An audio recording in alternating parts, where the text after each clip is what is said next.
الحمد للہ وحدہ والصلاة والسلام علی من لا نبی بعد۔ سامعین محترم، 15 شعبان کے روزے کے ثواب کا بہتر طریقہ کیا ہے؟ اگرچہ امام الانبیاء علیہم السلام اس مہینے میں بہت ہی زیادہ روزہ رکھا کرتے تھے اور امت کو بھی اس کا حکم دیا کہ چاہے تو اس مہینے میں روزے رکھ کر حق تعالیٰ کی خوشنودی اور رضا حاصل کرے۔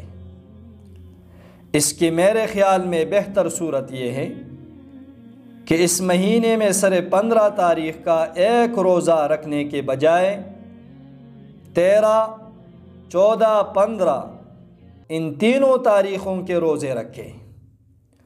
ان تاریخوں کے روزوں کی حدیث میں بڑی فضیلت بیان کی گئی ہے۔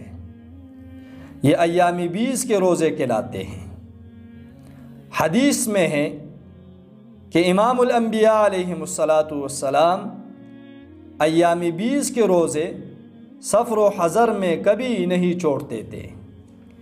امام الانبیاء علیہم السلام نے حضرت ابو ذر غفاری رضی اللہ تعالی عنہ سے فرمایا، اے ابو ذر، تو جب روزے رکھنا چاہیں تو مہینہ کے 13، 14، 15 تاریخ کے رکھ۔